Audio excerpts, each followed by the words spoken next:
আসসালামু আলাইকুম। ডক্টর মোহাম্মদ ইউনুস ঈদের আগের দিন, কোরবানি ঈদের আগের দিন একটি বহু প্রতীক্ষিত ভাষণ দিয়েছেন।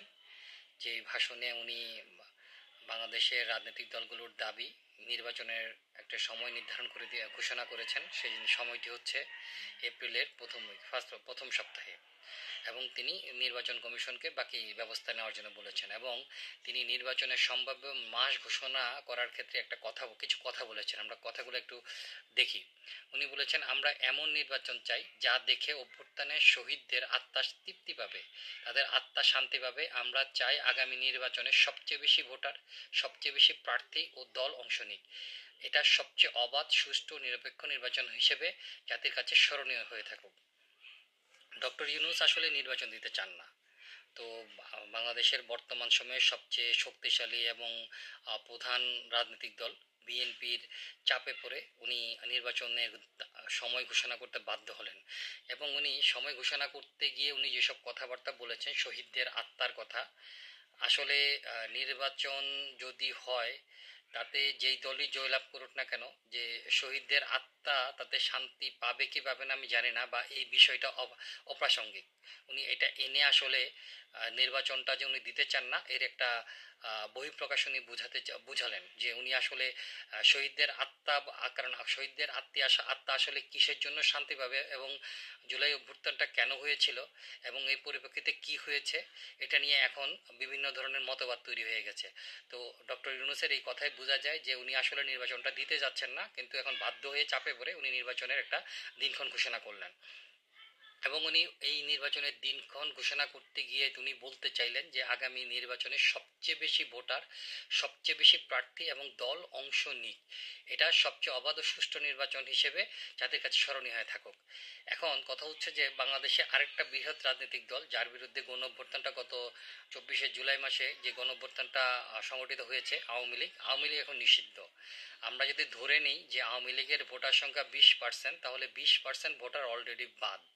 তার মানে হচ্ছে যে এই জায়গায় সবচেয়ে বেশি ভোটার হওয়ার আর কোনো সুযোগ নেই। বাকি যে দলগুলো আছে তারা হয়তো আরও বেশি দল অংশগ্রহণ করার একটা সুযোগ তৈরি হতে পারে, কারণ রিসেন্টলি প্রায় 25-30টা রাজনৈতিক দল নিবন্ধন পেয়েছে বা নতুন রাজনৈতিক দলের উদ্ভব ঘটেছে, তারা হয়তো নিবন্ধন পেয়ে যাবে। ডক্টর ইউনূস হয়তো বা এরকম করে প্রায় শখানিক দলের নিবন্ধনের ব্যবস্থা করে দেবেন। সেক্ষেত্রে সবচেয়ে বেশি দল হয়তো অংশগ্রহণ করবে, এতে ডক্টর ইউনূস তৃপ্তি পাবেন।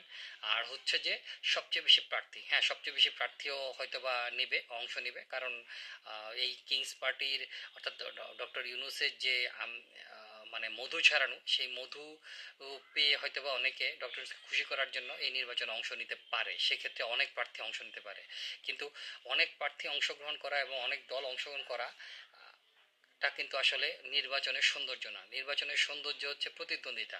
যেহেতু এবারে নির্বাচনে আওয়ামী লীগ নেই, বিএনপি একচাটিয়া অবস্থায় আছে, তাহলে আমরা বলতে পারি যে এবারে নির্বাচনে কোনো সেই রকম কোনো প্রতিদ্বন্দ্বিতা তৈরি হওয়ার কোনো সুযোগ নেই। অনেকটা 2014 সালের মতো ভোটারবিহীন নির্বাচন, 2018 সালের মতো রাতের ভোটের নির্বাচন, কিংবা 24 সালের মতো আমিডামি নির্বাচন ছাড়া আর কোনো নির্বাচনই হবে না। এবং ডক্টর ইউনূস চাচ্ছেন যে এই ধরনের একটা কিছু করে উনি আসলে অন্যদের উপর ব্লেম দিয়ে নিজের একটা সেফ এক্সিট তৈরি করতে, উনি রাজনৈতিক দলগুলোর উপর দোষারোপ দিয়ে উনি সেফ এক্সিট করে উনি চলে যেতে চাচ্ছেন। কারণ ওনার আখের গোছানো হয়ে গেছে, বা উনি আখের গোছানোর জন্য যা যা দরকার অলরেডি উনি করে ফেলেছেন। ওনার সবচেয়ে এখন বর্তমান দুইটা প্রায়োরিটি, সেটা হচ্ছে চট্টগ্রাম বন্দরকে একটা বিশেষ গোষ্ঠীর কাছে তুলে দেওয়া এবং আরাকান করিডোর দিয়ে বাংলাদেশের সীমান্তগুলোকে অস্থিতিশীল করা। এই দুটো কাজ করে ফেলতে পারলেই উনি ওনার বিদেশি প্রভুর কাছে ওনার দায়িত্ব, যে দায়িত্ব নিয়ে উনি এসেছিলেন সেই দায়িত্বটা হয়তো পালন করা হয়ে যাবে। তাই ওনার নির্বাচন নিয়ে এইসব কথাবার্তা, যেগুলো আসলে আমার মনে হয় যে এগুলো হচ্ছে যে একটা নির্বাচন না দেওয়ার জন্য একটা অজুহাত তৈরি করার মতো কিছু কথাবার্তা। আর আজকে দেখলাম জামাতের আমির ডক্টর শফিক ঠিক একইভাবে শহীদের আত্মার কষ্ট পায় এই ধরনের নির্বাচন ওনারও আসলে পছন্দ হবে না। তো আমরা বলতে পারি বর্তমান 111 সরকারকে যেভাবে বলা হতো যে সেনা সমর্থিত সরকার, বর্তমান ইউনূস সরকারকে আমরা বলতে পারি জামাত সমর্থিত সরকার। আর জামাত সমর্থিত সরকার জামাত ইসলামকে বিভিন্নভাবে প্রায়োরিটি দিয়ে কিংবা এই যে নির্বাচনের তারিখটা ঘোষণা করেছেন সেই তারিখ ঘোষণাটাও আসলে এর আগে জামাত এই ধরনের কিছুই বলেছিল জনসমক্ষে। জামাতের ইচ্ছাটাকে প্রায়োরিটি দিচ্ছে এবং জামাত ইসলাম তার নিজস্ব যা যা দরকার, যা যা সে হারিয়েছিল গত 17 বছরে, কিংবা জনগণ তাদেরকে প্রত্যাখ্যান করেছিল, সেই জিনিসগুলো তারা এই সরকার থেকে আদায় করে নিয়ে তারা তাদের যে প্রয়োজন সেটা মিটিয়ে ফেলছে এই ডক্টর ইউনূসের মাধ্যমে। এবং ডক্টর ইউনূস এই জামাতকে সব কিছু দিয়ে নিজের গদিটাকে যতদিন সুরক্ষিত রাখা যায় সেই চেষ্টা করে যাচ্ছে। তবে নির্বাচনের ব্যাপারে ডক্টর ইউনূসের যে বার্তা, বাংলাদেশের প্রধান বিরোধী দল বিএনপি তাদের কঠোর বার্তা অলরেডি দিয়ে দিয়েছে, তারা ডিসেম্বরে নির্বাচন চায়। আমরা আসলে দেখি কিছুদিনের মধ্যে কি ঘটে। তবে আমার একটা ব্যক্তিগত অভিমত, ডক্টর ইউনূস পালানোর রাস্তা খুঁজছেন এবং দেশে একটা অস্থিতিশীল পরিস্থিতি তৈরি করে ডক্টর ইউনূস পালাবেন এবং পরবর্তীতে উনি বলবেন রাজনৈতিক দলগুলোর জন্য উনি একটা সঠিক এবং সুন্দর নির্বাচন দিয়ে যেতে পারেননি এবং জুলাই অভ্যুত্থানে শহীদদের আত্মা এই জন্য কষ্ট পাচ্ছে।